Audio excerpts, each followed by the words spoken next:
With each passing year, electric mountain bikes get more and more legit. What's up, Vital MTBers? We're going to walk you through our Shreddy-award-winning favorite e-mountain bikes as we head into 2022. While e-bike land is still a bit of the Wild West in terms of technology and bike styles, we've chosen a heavy, full-sized e-bike and a lightweight offering. Prices on these ever-evolving tech-heavy two-wheelers are generally not for the faint of heart. So if you're hoping to get a trail-ready e-mountain bike for less than the price of a used Yaris, you may want to brace yourself. We'll include links to all the full reviews in the description below, so you can do more research to decide which e-bike might be best for you. Also, keep in mind that pricing and availability on these bikes could change in the blink of an eye.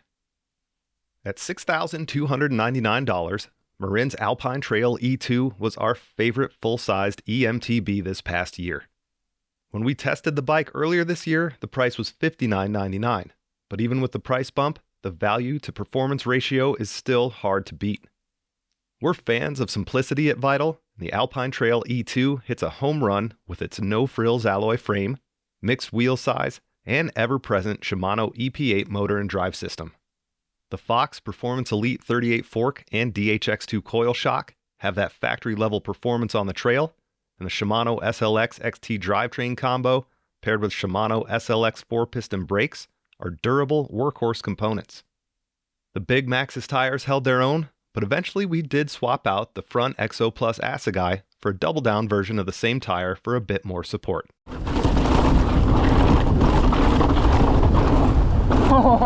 All we want in a big bruisery full-size e-bike is to turn it on and go mob the accessible bike parks, moto trails, and mountain bike trails.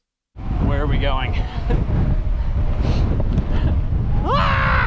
We don't want to waste time tinkering with gadgets and phones and charts and algorithms. The Shimano app makes it easy to set the drive system preferences and forget about the electronics as we smash and blast the dirt. The mixed wheel geometry of the Alpine Trail E2, paired with 150-160 mils of travel on the Poppy linkage-driven single-pivot suspension platform, felt right at home with the big-hitting squishy bits, making this the perfect full-size e-mountain bike in our eyes. Way to go, Marin. We're still bummed we had to send this one back. This is the best concept there is. You can actually pick this thing up. Your dad's Uncle Ned can pick this thing up. It doesn't weigh that much, and it's still a hoot to ride. They go forever, they don't weigh anything. Not everyone wants an e-bike that surpasses the 50-pound mark. And there aren't many players that cater to those looking for a 40-pound eMTB. Orbea, however, has been focusing their efforts on the ultralight electric mountain bike, and the Carbon Rise that Vital tested this past year met or surpassed our performance expectations. Would you tell me yesterday that this scooter wins the e-moped wars? Yep.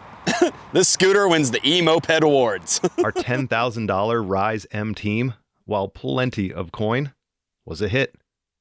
We rolled on the M team because of its beefier Fox 36 fork at 150 mils of travel and the DPX2 shock for 140 millimeters, compared to the lighter Rise models that use a Fox 34 and DPS shock for 140 mils front and rear.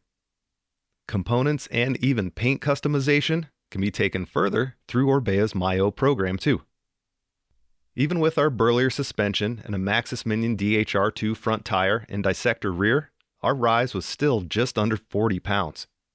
And while light on the scale, what stood out most to our testers was how much lighter the Rise felt on the trail, with nary a difference in maneuverability when compared to a regular mountain bike on the descents and in the corners.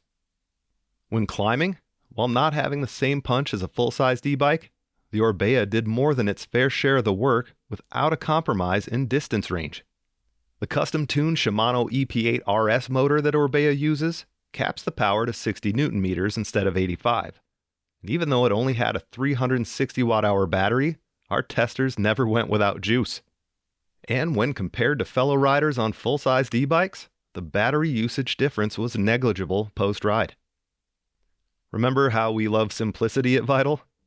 The Rise handily checks that box too, without the need for extra gizmos or blinking lights or buttons.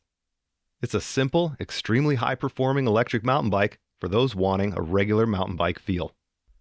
But here's the thing. You want to know the kicker going into 2022?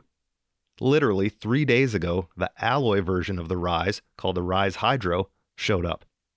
Frame geometry and travel is identical. Overall weight is barely a pound heavier across models, but the Rise Hydro features a 540 watt-hour battery, which means more mileage.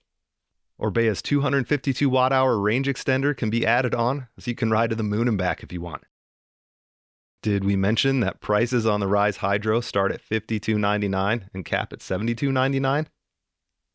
We've only had one ride on this bike so far, but all indications are that the performance is nearly identical to its higher price carbon sibling. If Orbea calls asking for the Rise Hydro back anytime soon, they'll probably just get a new phone, who dis response for the next year or so. Nice work, Orbea. You're on a tear lately. Thanks for tuning in. We know that e-bikes or regular mountain bikes aren't cheap, and it's easy to want the latest and greatest. But from everyone at Vital, we hope the ride, not the bike, is why you're out having fun on two wheels. We'll see you on the trails.